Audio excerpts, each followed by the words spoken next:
Dear student, हम दो चरों वाले रैखिक समीकरण को हल करने की बीजगणितीय विधियाँ अलजेब्राइक मेथड जो होती है उनके बारे में पढ़ रहे थे। इस क्रम में हमने प्रतिस्थापन विधि देखी थी और विलोपन विधि एलिमिनेशन मेथड, ये दो विधियाँ हम पढ़ चुके हैं। तो इसी क्रम में जो थर्ड मेथड है वह है वज्र गुणन विधि, क्रॉस मल्टीप्लिकेशन मेथड। तो इस मेथड में किस तरीके से दो चरों वाले रैखिक समीकरण को हल किया जाता है, आइए समझते हैं। सपोज मान लेते हैं कि हमें दो रैखिक समीकरण दे रखे हैं कुछ इस तरीके के, a1x plus b1y plus c1 बराबर 0। यह है हमारी फर्स्ट इक्वेशन। दूसरा समीकरण दे रखा a2x plus b2y plus c2 equal to 0। यह है हमारी सेकेंड इक्वेशन। हमने इनको क्रॉस मल्टीप्लिकेशन मेथड यानी कि वज्र गुणन विधि से हल करना है। तो उसके लिए हम क्या करते हैं, सबसे पहले इसको, इस विधि में जो वैल्यूज़ निकलती हैं एक्स और वाई की, तो उनको याद करने का एक तरीका है, समझने का एक तरीका है। एक्स लिखेंगे ऐसे, फिर उसके बाद वाई लिखेंगे ऐसे, और फिर 1 लिखेंगे ऐसे। अब x के नीचे क्या आएगा, x के नीचे x वाले टर्म नहीं आएंगे, x वालों को आप बंद कर देना। फिर इधर से लेंगे हम गुणांक, y का गुणांक है b1, कांस्टेंट टर्म है c1, ये दोनों आएंगे। फिर y का गुणांक b2 और कांस्टेंट टर्म c2, तो क्या आएगा, b1 आएगा, c1 आएगा, b2 आएगा और c2 आएगा। b1 c1 b2 c2। तो इसको ऐसे ही लिखेंगे एज इट इज, b1 लिखेंगे, c1 लिखेंगे और b2 लिखेंगे और c2 लिखेंगे। y के नीचे y वाले को बंद कर देंगे ऐसे, ये y वाला क्लोज कर दिया हमने। अब क्या आएगा, इधर से x का गुणांक कौन है, a1, कांस्टेंट टर्म c1, फिर x का गुणांक a2 और कांस्टेंट टर्म c2, यानी कि a1 आएगा, c1 आएगा, a2 आएगा और c2 आएगा। तो ऐसे लिख देंगे इसको, a1 c1 a2 c2। अब बारी आती है 1 के नीचे क्या आएगा, 1 के नीचे कांस्टेंट टर्म वाला बंद हो जाएगा, जो अचर पद होता है ये बंद हो जाएगा। अब x का गुणांक a1, y का गुणांक b1, x का गुणांक a2, y का गुणांक b2। तो a1 b1 a2 b2, a1 b1 a2 b2, ये लिख दिया। उसके बाद क्या करते हैं, इसमें सबसे पहले ऊपर से नीचे मल्टीप्लाई करते हैं ऐसे करके, बीच में माइनस का चिन्ह आता है, फिर नीचे से ऊपर मल्टीप्लाई करते हैं। ध्यान रखना, इसमें क्या करेंगे, पहले नीचे से ऊपर मल्टीप्लाई करेंगे ये, उसके बाद बीच में माइनस का चिन्ह आएगा और फिर ऊपर से नीचे मल्टीप्लाई करेंगे। ये वाले में क्या करेंगे, ऊपर से नीचे मल्टीप्लाई होगा, फिर माइनस का चिन्ह आएगा और फिर नीचे से ऊपर मल्टीप्लाई होगा। तो इस तरीके से क्या बन जाएगा, देखना आप, x अपॉन ऊपर से नीचे यानी कि b1 c2 आएगा, फिर माइनस का चिन्ह, नीचे से ऊपर b2 c1। y के लिए क्या होगा, y में पहले नीचे से ऊपर होता है, तो a2 से मल्टीप्लाई होगा c1, तो ये बनेगा a2 c1, फिर माइनस का चिन्ह, फिर ऊपर से नीचे मल्टीप्लाई होगा, यानी कि a1 से कौन मल्टीप्लाई होगा, c2 होगा। ऐसे 1 के लिए क्या होगा, नीचे से ऊपर, ऊपर से नीचे होगा, a1 b2 होगा, फिर बीच में माइनस का चिन्ह, नीचे से ऊपर a2 b1। तो इस तरीके से हम इनको बनाते हैं। एक बार फिर से रिपीट कर रहा हूँ, x के लिए जो होगा ऊपर से नीचे मल्टीप्लाई होगा, यानी कि b1 से कौन मल्टीप्लाई हुआ, c2 मल्टीप्लाई हुआ, बीच में लगेगा माइनस का साइन, फिर नीचे से ऊपर यानी कि b2 से कौन मल्टीप्लाई होगा, c1 होगा। y के लिए क्या होगा, y के लिए पहले नीचे से ऊपर करेंगे, यानी कि a2 से मल्टीप्लाई होगा c1, बीच में माइनस का चिन्ह आएगा, फिर ऊपर से नीचे मल्टीप्लाई यानी कि a1 से कौन होगा, c2। 1 के लिए क्या होगा, वही ऊपर से नीचे होगा, यानी कि a1 b2, बीच में माइनस का चिन्ह, फिर नीचे से ऊपर a2 b1। इस तरीके से कुछ बनाते हैं। उसके बाद क्या करते हैं, हम यहाँ पर कंपेयर करते हैं। किसको किससे कंपेयर करेंगे, ये x वाले को 1 वाले से, पहले इसको इससे कंपेयर करेंगे, यहाँ से हमको x मिलेगा, उसके बाद इसको इससे कंपेयर करेंगे तो यहाँ से हमें y मिलेगा। आइए करके देखते हैं क्या होगा, x upon b1 c2 minus b2 c1, ये वैल्यू को कंपेयर करेंगे इस 1 अपॉन, कंपेयर करना मतलब तुलना करना, 1 upon a1 b2 minus a2 b1 से। तो उसके बाद ये यहाँ इधर वज्र गुणा हो जाएगा, तभी इसका नाम क्रॉस मल्टीप्लिकेशन है, इसमें ऐसे ही वज्र गुणा करना पड़ेगा। तो ये 1 से मल्टीप्लाई होगा तो यही रहेगा, तो यानी कि b1 c2 आ गया ऊपर, माइनस b2 c1 आ गया, ये चले गया यहाँ 1 से मल्टीप्लाई हो गया बट्टे, यानी कि अपॉन में क्या आ जाएगा, ये पूरा a1 b2 minus a2 b1। तो यहाँ से हमें क्या मिलेगा, x मिलेगा। ठीक है। अब y के लिए क्या करना पड़ेगा, इन दोनों को कंपेयर करना पड़ेगा, यानी कि y upon this equal to 1 upon this, ऐसा करना पड़ेगा। y upon A2C1 minus A1C2, A2C1 minus A1C2 बराबर रखना पड़ेगा किसके, 1 अपॉन के। 1 अपॉन क्या है ये, A1B2 माइनस A2B1 है। फिर ये यहाँ बच गुणा हो जाएगा ऐसे, तो y इक्वल टू हो जाएगा 1 से ये मल्टीप्लाई होगा, यही आएगा, तो A2C1 माइनस A1C2 अपॉन में ये एज इट इज रहा A1B2 माइनस A2B1। तो इस तरीके से हमको क्या मिल जाएगा, y मिल जाएगा। तो इस तरीके से हम बीजगुणन विधि का क्या करते हैं, प्रयोग करते हैं। तो क्रॉस मल्टीप्लिकेशन मेथड का जो प्रयोग किया जाता है वो ऐसे किया जाता है। अब इसको एग्जाम्पल से समझते, तो एग्जाम्पल के लिए मैंने एक्सरसाइज 3.5 उठा रखी है और उसका फर्स्ट क्वेश्चन उठा रखा है, उसमें यही करना है हमने सब। तो देखते हैं अब एक्सरसाइज 3.5 में जो पहला क्वेश्चन है, ये क्वेश्चन कह रहा है कि निम्नलिखित समीकरण युग्मों से किसका एक अद्वितीय हल है, किसका कोई हल नहीं है, या किसके अपरिमित रूप से अनेक हल है। अद्वितीय हल की स्थिति में उसे वज्रगुणन विधि से ज्ञात कीजिए। तो हमने प्रीवियस क्लासेस में पढ़ा था, जब चैप्टर 3 को हमने शुरू किया था, तो वहाँ पर हम कब हमें अद्वितीय हल कब होता है उसकी कंडीशन का पता होना चाहिए, अपरिमित रूप से अनेक हल कब होते हैं उसकी कंडीशन का पता होना चाहिए, और कोई हल नहीं होता उसकी कंडीशन का पता होना चाहिए। तो सबसे पहले इसका जो फर्स्ट क्वेश्चन है वो क्वेश्चन देखते हैं। ये क्वेश्चन है x minus 3y minus 3 equal to 0, 3x minus 9y minus 2 equal to 0। तो यहाँ पर हमको सबसे पहले क्या निकालने पड़ेंगे, हल ज्ञात करने के लिए a1 b1 c1 a2 b2 c2 निकालने पड़ेंगे। तो a1 बराबर क्या होगा, इसमें a1 होता है x का कोफिशिएंट, यानी कि x का गुणांक। x का गुणांक क्या है, 1 है, कुछ नहीं है तो 1 है, तो a1 बराबर बन गया 1। b1 बराबर y का कोफिशिएंट, y का गुणांक कितना है, -3। c1 बराबर अचर पद कौन है यहाँ पर, 3 है, लेकिन चिन्ह सहित -3। इसी तरीके से नीचे a2, x का कोफिशिएंट कितना हो गया, 3। फिर b2, y का कोफिशिएंट कौन हो गया, 9, फिर c2 अचर पद कौन है, 2, साइन किया है माइनस का है तो -2। a1 b1 c1 a2 b2 c2 निकल गए। अब हम a1 अपॉन a2 अनुपात ज्ञात करते हैं। तो a1 अपॉन a2 करूँगा तो 1 अपॉन कितना हो जाएगा, 3 हो जाएगा। फिर इसी क्रम में b1 अपॉन b2 करता हूँ। b1 कितना है, -3, और b2 कितना है, -9। माइनस से माइनस हटा, ये 3 से कैंसिल हो जाएगा, 3 1 जा 3 और 3 3 जा 9, 1/3 आ गया। फिर c1 अपॉन c2 करते देखते क्या आता है, -3 और -2, यानी कि -3 अपॉन कितना हो जाएगा, -2। माइनस से माइनस हट गया, यानी कि क्या आ गया, 3/2। जरा इसे ध्यान से देखो, a1 तो आ रहा है 1/3, b1 a1 upon a2 1/3, b1 upon b2 भी कितना आ रहा है, 1/3, लेकिन c1 अपॉन c2 कितना आ गया, 3/2 आ गया। यानी कि ये दो वैल्यू तो बराबर हैं, लेकिन ये थर्ड वाली वैल्यू इनके बराबर नहीं है। तो क्या कंडीशन बनेगी यहाँ पर बनेगा कि a1 अपॉन a2 तो जो है वो b1 अपॉन b2 के बराबर है, इक्वल है, लेकिन ये दोनों इसके इक्वल नहीं है, c1 अपॉन c2 के इक्वल नहीं है। क्यों, 1/3 आए, ये कितना है, 3/2 है, तो ये दोनों तो इक्वल हैं, तो हमने लिख दिया a1 upon a2 equal to b1 upon b2, लेकिन इसके इक्वल नहीं है, या ये इनके इक्वल नहीं है, तो not equal to c1 upon c2। तो ऐसी कंडीशन जब बनती है तो समीकरण युग्म क्या होता है, असंगत होता है, और उनका कोई हल नहीं होता। तो इसमें लिख देंगे समीकरण युग्म का कोई हल नहीं है। ठीक, अब जब इसका हल ही नहीं है तो इसमें बीजगुणन विधि नहीं लगेगी। बीजगुणन विधि कहाँ पर लगेगी, अद्वितीय हल की स्थिति में, जिसका यूनिक सॉल्यूशन होगा। अद्वितीय हल की कंडीशन क्या होती है, ये होती है a1 अपॉन a2 अगर b1 अपॉन b2 के इक्वल नहीं है तो उसको हम बोलते हैं अद्वितीय हल। तो जिसमें ये कंडीशन आएगी, जो भी समीकरण के पेयर में, फर्स्ट वाले में तो नहीं आई, इसमें तो ये ऐसी कंडीशन आ गई, ऐसी कंडीशन आ गई, तो इसका तो कोई हल नहीं होता। जिस भी क्वेश्चन में, जैसे पार्ट सेकेंड हो, पार्ट थर्ड हो, पार्ट फोर्थ हो, किसी में भी अगर ये कंडीशन आएगी तो ही बीजगुणन विधि लगाएंगे। तो इसी क्रम में देखते हैं इसका सेकेंड वाला पार्ट। सेकेंड वाले में जो इक्वेशन दे रखी है उनको लिख लेता हूँ मैं। देखो ये दे रखी है 2x plus Y equal to 5। तो इसको मानक रूप में बनाते हैं, कैसे बनाएंगे, 2x प्लस वाई, ये 5 को ले आता हूँ इधर, लेफ्ट हैंड साइड में 5 इधर आएगा तो क्या हो जाएगा, माइनस का हो जाएगा, और इक्वल टू में क्या रह गया, 0।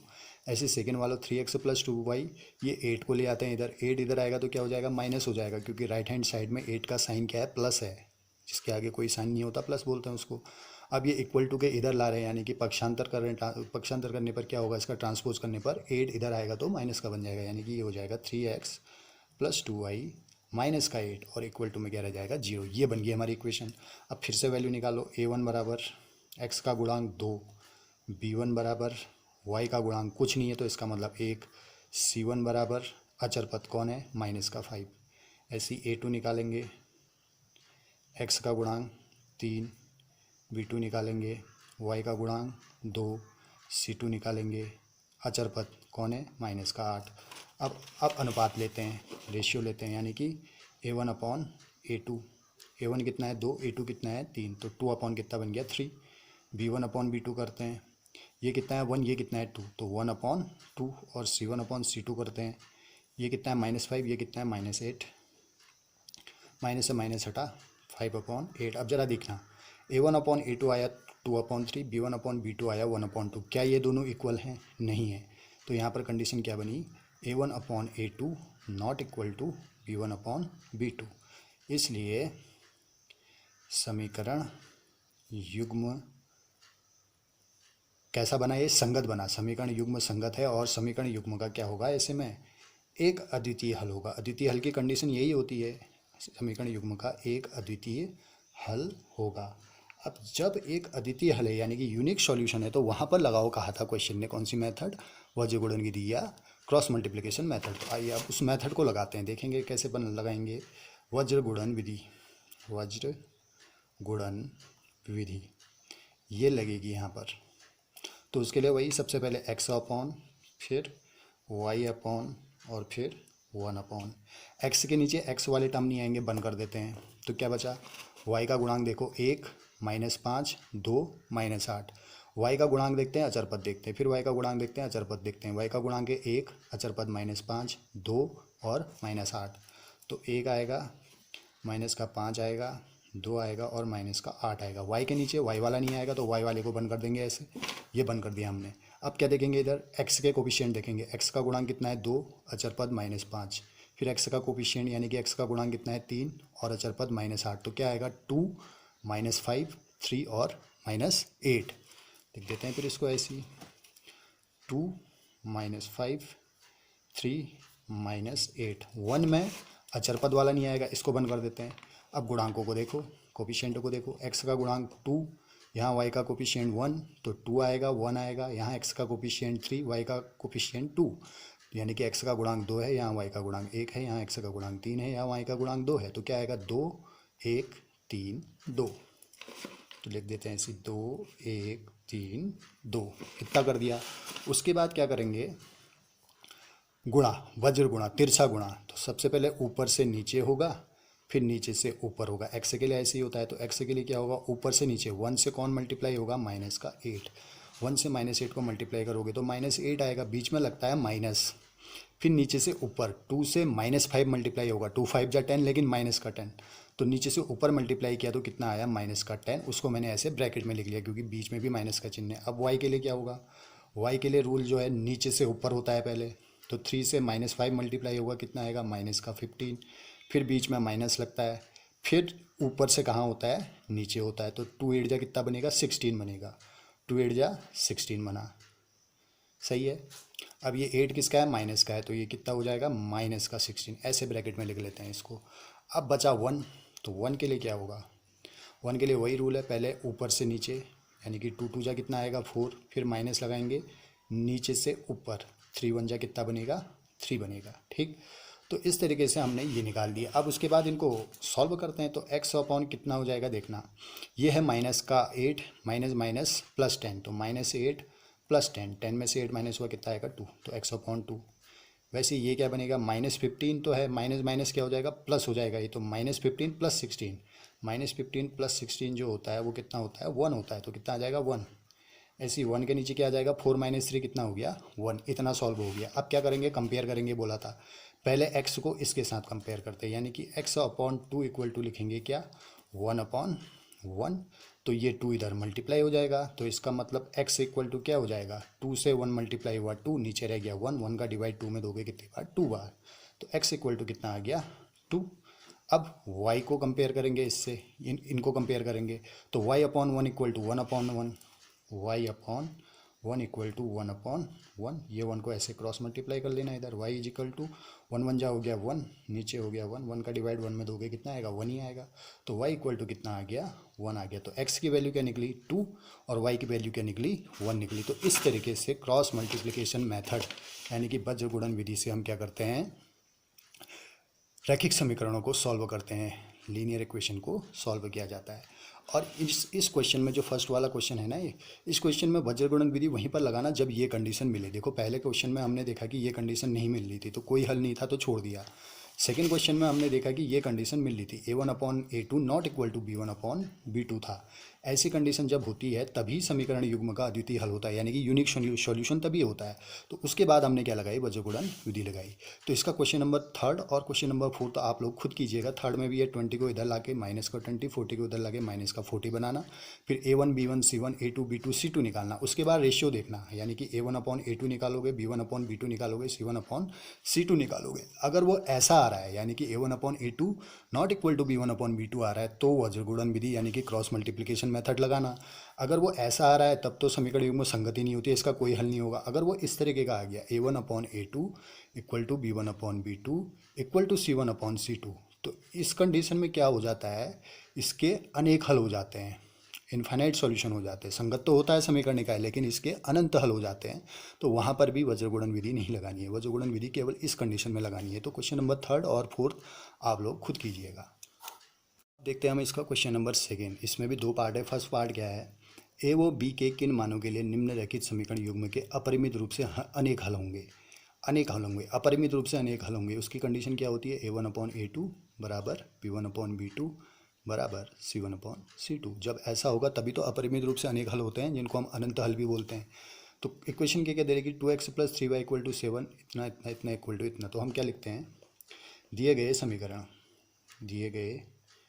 समीकरण क्या क्या बनेंगे देखना। फर्स्ट इक्वेशन है 2x + 3y इक्वल टू 7, या 2x + 3y, ये +7 को इधर ले आते हैं, -7 हो जाएगा, इक्वल टू कितना 0। सेकेंड क्या है, a - b into x plus a + b into y. इस पूरे को कहाँ ले आएंगे, इधर, ये पूरा इधर आएगा तो इसके आगे क्या लगेगा, माइनस लगेगा। कैसा हो जाएगा माइनस, इसको ब्रैकेट में लिख देते हैं, 3a + b - 2 इक्वल टू कितना हो गया 0। ठीक है, बात समझ में आई होगी। अब इसमें a1 निकालते हैं, x का कोफिशिएंट x का गुणांक 2, b1 निकालते हैं, y का कोफिशिएंट y का गुणांक 3, c1 निकालते हैं, अचर पद कांस्टेंट टर्म कितना है -7। अब a2 निकालते हैं, x का गुणांक a - b, b2 निकालते हैं, y का कोफिशिएंट y का गुणांक है a + b, c2 निकालते हैं, अचर पद ये पूरा है यहाँ पर अचर पद, ये क्या है, ये 3a + b - 2, वो भी माइनस साइन के साथ, तो -3a + b - 2। अब a1/a2 बनाते हैं, तो a1 कितना है 2, a2 कितना है a - b, तो 2/a - b। फिर b1/b2 बनाते हैं, b1 है 3, b2 कितना है a + b। फिर नेक्स्ट काम c1/c2 करते हैं, c1 है -7 और c2 है -3a + b - 2, 3a + b - 2। अब कंडीशन लगाते हैं, अपरिमित रूप से अनेक हल होंगे, यहाँ पर लिखेंगे अपरिमित रूप से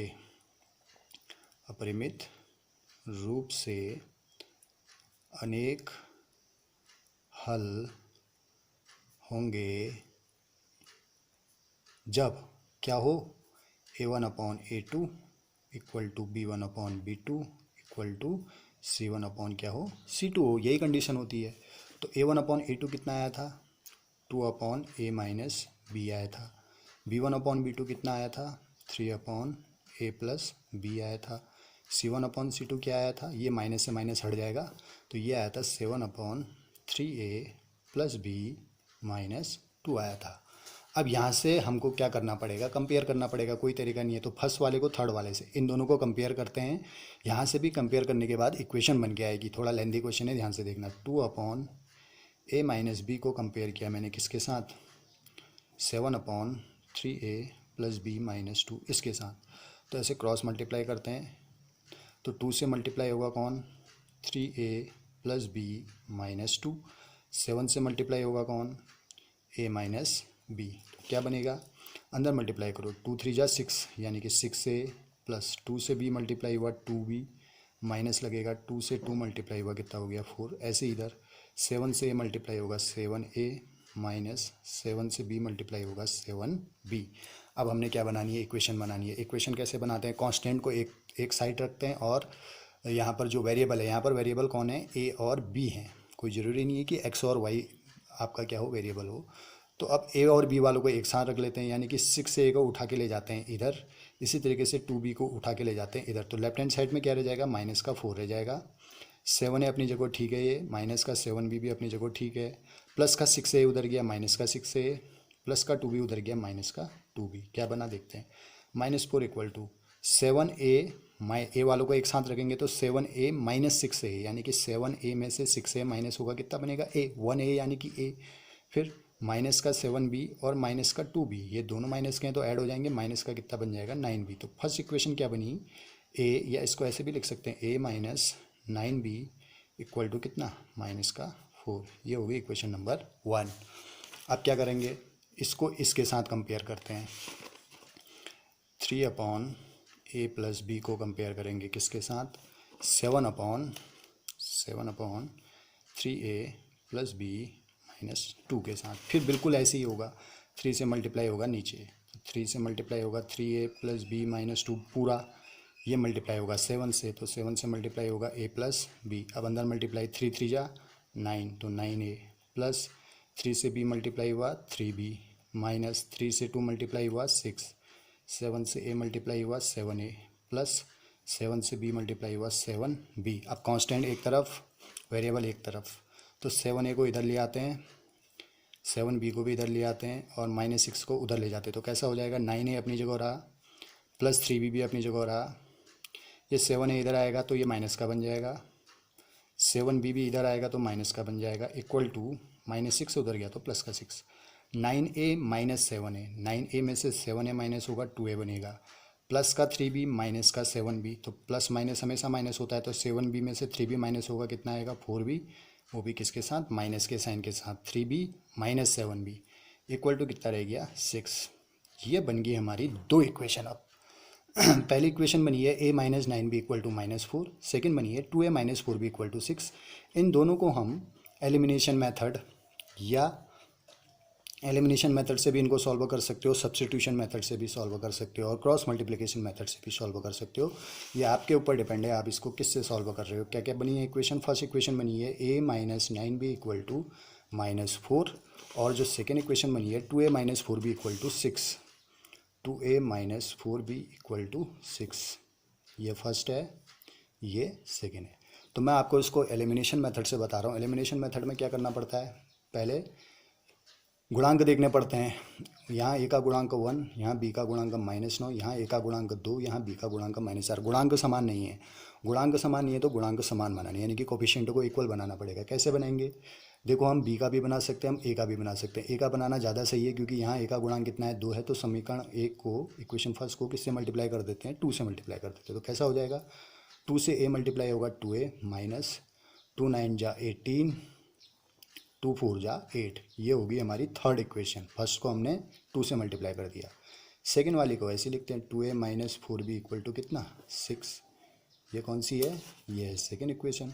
अब यहाँ पर जोड़ूँ कि घटाऊँ, a तो मैंने इक्वल बना दिए, 2a प्लस का है 2a प्लस का है, इनके जो साइन है चिन्ह समान है, तो हमको क्या करना पड़ेगा, घटाना पड़ेगा। तो यहाँ पर लिखेंगे घटाने पर, घटाएंगे तो क्या हो जाएगा, चिन्ह बदल जाते हैं, प्लस वाला माइनस, माइनस वाला प्लस, प्लस वाला माइनस, तो प्लस से माइनस कटा, कैंसिल हो गया। ये है माइनस का 18b, नीचे हो गया प्लस का 4b, तो माइनस प्लस माइनस होता है, तो 18b से 4b माइनस होगा कितना आएगा 14b, साइन आएगा माइनस का। ऐसे इधर ऊपर भी माइनस का 8 है, नीचे भी माइनस का 6 है, तो दोनों माइनस के हो गए, ऐड हो जाएंगे, माइनस का कितना बन जाएगा 14, ये माइनस से माइनस हटा, b इक्वल टू कितना हो जाएगा 14, ये 14 डिवाइड में जाएगा, 14 से 14 कैंसिल हुआ 1, तो b इक्वल टू कितना आ गया 1। अब इस b की वैल्यू कोई भी इक्वेशन में, इक्वेशन फर्स्ट में भी रख सकते हो या इक्वेशन सेकंड में भी रख सकते हो, इक्वेशन फर्स्ट में ही रख देते हैं। तो b का मान समीकरण 1 में रखने पर, तो समीकरण 1 क्या थी, समीकरण 1 थी a minus 9b equal to -4, जो ओरिजिनल समीकरण होता है यही तो था, a minus 9b equal to -4। तो क्या हो जाएगा, a माइनस 9b की जगह कितना आ जाएगा 1 इक्वल टू -4। तो a माइनस 9 बन जा 9 इक्वल टू -4, -9 को ले जाते हैं इधर, तो a इक्वल टू हो जाएगा -4, -9 उधर गया प्लस का 9, a इक्वल टू 9 में से 4 माइनस होगा कितना आ जाएगा 5 आ जाएगा। तो a की वैल्यू कितनी आ गई 5, b की वैल्यू कितनी निकल गई 1 निकल गई। तो a equal to 5, b equal to 1, ये हमारा क्या हो गया आंसर हो गया। ठीक है, तो ये इस तरीके से क्वेश्चन नंबर 2 का जो हमने फर्स्ट पार्ट है वो पार्ट बनाया। इसी क्रम में आप इसका सेकंड पार्ट भी बनाना। सेकंड पार्ट क्या कह रहा है, सेकंड पार्ट कह रहा है कि के किस मान के लिए रैखिक समीकरणों का कोई हल नहीं है। कोई हल नहीं है तो इसके लिए कंडीशन क्या होती है, a1/a2 तो बराबर होता है b1/b2 के, लेकिन ये दोनों बराबर नहीं होते हैं किसके, c1/c2 के। तो देखिए फटाफट इसको जल्दी जल्दी देखते हैं। 3x + y + 1 इधर आएगा -1 इक्वल टू 0। सेकेंड वाली है हमारी equation 2k - 1 × x + k - 1 × y, ये इधर आएगा तो क्या हो जाएगा माइनस हो जाएगा, पूरा माइनस हो जाएगा। 2k + 1 इक्वल टू रह गया 0। अब वैल्यू निकालते हैं, वैल्यू निकालते हैं मतलब a1 b1 c1, a1 x का कोफिशिएंट x का गुणांक 3, b1 y का गुणांक 1, c1 अचर पद माइनस का 1। अब a2 निकालेंगे तो a2 क्या बनेगा, x का गुणांक 2k - 1, b2 क्या होगा y का गुणांक k - 1, c2 क्या होगा अचर पद क्या है माइनस का 2k + 1, माइनस का 2k + 1। अब रेशियो बनाते हैं अनुपात, a1/a2 3/, इतना हो जाएगा 3/2k - 1। फिर b1/b2 बनाते हैं 1/, इतना हो जाएगा 1/k - 1। फिर c1/c2 बनाते हैं -1/, इतना -1/, माइनस का 2k + 1, ये माइनस से माइनस हट गया तो इतना बन गया। अब यहाँ पर लिखेंगे, हमको क्वेश्चन में दिया था कि कोई हल नहीं है, तो यहाँ पर लिखेंगे कोई हल, समीकरण युग्म का कोई हल नहीं होगा जब क्या कंडीशन लगेगी, a1/a2 तो बराबर होगा इक्वल टू होगा b1/b2 के, लेकिन नॉट इक्वल टू होगा c1/c2 के। a1/a2 कितना आया था 3/2k - 1, b1/b2 कितना आया था 1/k - 1, ये बराबर नहीं होंगे किसके 1/2k + 1 के। तो अब इसको तो कंपेयर इनके साथ कर नहीं सकते क्योंकि ये दोनों इक्वल हैं, लेकिन इसके इक्वल नहीं है, तो ये तो आप सोचो कि हट गया, तो क्या बचा, ये बचा। इन दोनों को आपस में कंपेयर करते हैं, के का मान निकाल देते हैं। 3/2k - 1 equal to 1/k - 1। इस चीज़ को समझना, ये दोनों इक्वल थे लेकिन इसके इक्वल नहीं थे, नॉट इक्वल टू ये, तो इसका मतलब ये और ये तो इक्वल हैं लेकिन ये दोनों इसके इक्वल नहीं हैं। तो अब हम इसको इससे या इसको इससे कंपेयर नहीं कर सकते। अब किसको कंपेयर करेंगे, इन दोनों को आपस में कंपेयर करेंगे। कंपेयर करेंगे मतलब तुलना करेंगे। तो ऊपर से नीचे 3 से मल्टीप्लाई होगा k - 1 बराबर, ये ऊपर मल्टीप्लाई हो जाएगा, 1 से ये मल्टीप्लाई हुआ कितना आ जाएगा 2k - 1 आ जाएगा। अब इसको सॉल्व करते हैं, 3 से k मल्टीप्लाई हुआ 3k माइनस 3 से 1 मल्टीप्लाई हुआ 3, ये 2k अपनी जगह रहा, माइनस का 1 भी अपनी जगह रहा। अब कांस्टेंट एक साथ, वेरिएबल एक साथ, 2k को इधर ले आता हूँ, -3 को उधर ले जाता हूँ, तो 3k प्लस का 2k इधर आएगा, माइनस का 2k, माइनस का 1 अपनी जगह, ठीक है, माइनस का 3 उधर गया, प्लस का 3, 3k में से 2k माइनस हुआ 1k, 1k को हम k ही बोलते हैं, -1 + 3 क्या बनेगा 2 बनेगा, k इक्वल टू कितना आ गया 2, ये हमारा क्या हो गया आंसर हो गया। तो ये था इसका पार्ट नंबर सेकंड। और जिसका थर्ड क्वेश्चन है, निम्नलिखित समीकरण के युग्मों को प्रतिस्थापन और वज्रगुणन विधियों से हल कीजिए। ये दो क्वेश्चन हमको दे रखी हैं, इसमें प्रतिस्थापन विधि से भी हल करना है और वज्रगुणन विधि से भी हल करना है। तो ये क्वेश्चन मैं आपके लिए छोड़ देता हूँ, आप लोग इसको प्रतिस्थापन विधि और वज्रगुणन विधि दोनों से बनाइएगा। आज इतना बहुत है, बाकी देखेंगे आप नेक्स्ट वीडियो में।